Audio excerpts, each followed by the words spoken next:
Bismillahirrahmanirrahim, assalamu alaikum wa rahmatullahi wa barakatuh. Bonjour à toutes et à tous. Avant de commencer, hier je vous rapportais l'intervention lunaire d'un journaliste à propos des musulmans. Allez voir la vidéo si vous ne l'avez pas vue. Et aujourd'hui je suis tombé sur une autre pépite, regardez. Foulards blanc, crème, gris, noir, etc. sont des marqueurs très clairs de l'islamisme. Il n'y a aucun problème. Tandis que les foulards colorés sont souvent des foulards traditionnels. Donc attention ma soeur, si ton hijab est noir, t'es une islamiste. Sinon, s'il est coloré, ça va un peu quoi. Mais vraiment. Il y a quelque temps, un rappeur m'a posé une question qui m'a vraiment touché, pour diverses raisons, et notamment une en particulier.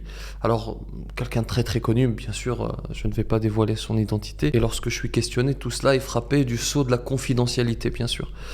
Ce qui va nous intéresser, c'est la question et peut-être la réponse, je l'espère. Il m'a touché parce que dans son questionnement, il reconnaissait en préambule qu'il commettait des péchés. Il était tout à fait conscient de cela, que ce qu'il produisait dans un certain nombre de clips, ce n'était pas conforme avec ce qu'Allah subhanahu wa ta'ala attendait de son serviteur.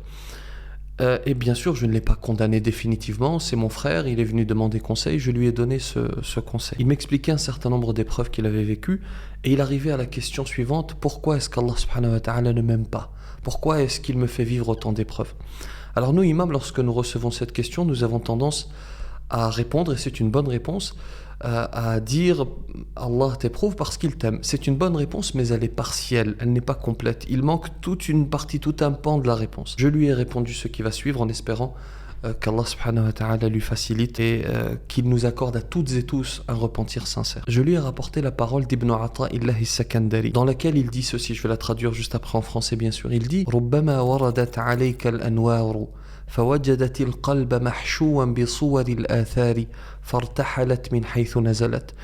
Il se peut que les lumières viennent à toi et qu'elles trouvent le cœur occupé par les images de ce bas monde et qu'elles s'en retournent d'où elles sont venues. La question qu'il faut se poser en réalité, ce n'est pas est-ce qu'Allah subhanahu wa ta'ala m'aime ou est-ce qu'il ne m'aime pas.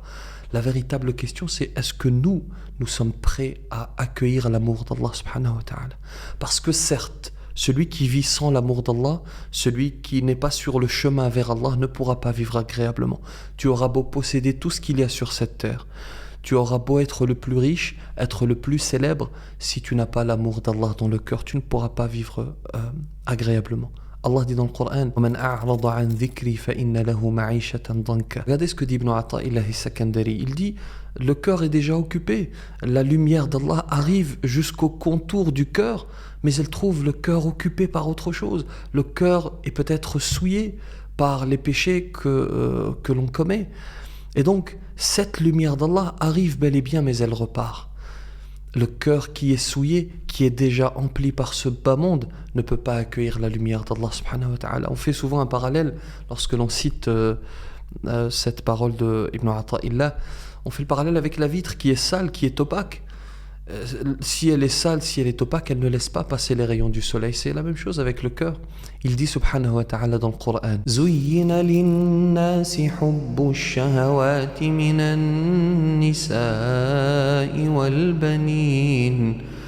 والبنين والقناطير المقنطرة من الذهب والفضة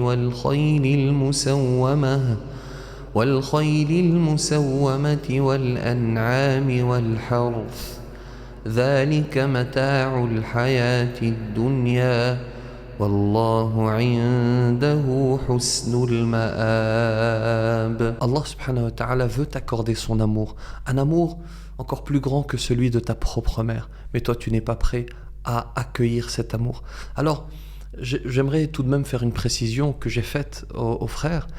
Cela ne signifie pas qu'il ne faut pas vivre, qu'il faut tout délaisser, qu'il faut tout abandonner. Il faut un équilibre, bien sûr, mais ce qui doit primer, c'est l'au-delà. Ce qui doit primer, c'est la volonté d'obtenir l'amour d'Allah subhanahu wa ta'ala. Conséquemment, lorsque je suis face à un choix qui d'un côté m'éloigne et de l'autre me rapproche d'Allah subhanahu wa ta'ala, je choisis toujours ce qui me rapproche d'Allah, quitte à perdre du matériel, quitte à perdre un poste, quitte à perdre quelque chose de ce bas monde.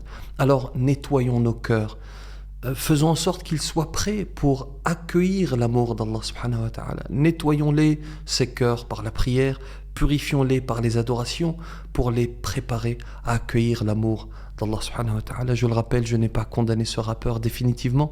Je lui ai donné ce conseil, je lui ai expliqué les choses sans me poser en grand moralisateur. J'ai essayé de faire ce que j'ai pu. Je lui ai souhaité le meilleur et c'est le conseil que je vous donne également lorsque vous êtes questionné.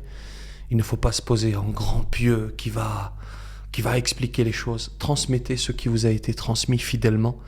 Je vous remercie de m'avoir écouté. Qu'Allah subhanahu wa ta'ala nous accorde son amour. Que la paix soit sur vous.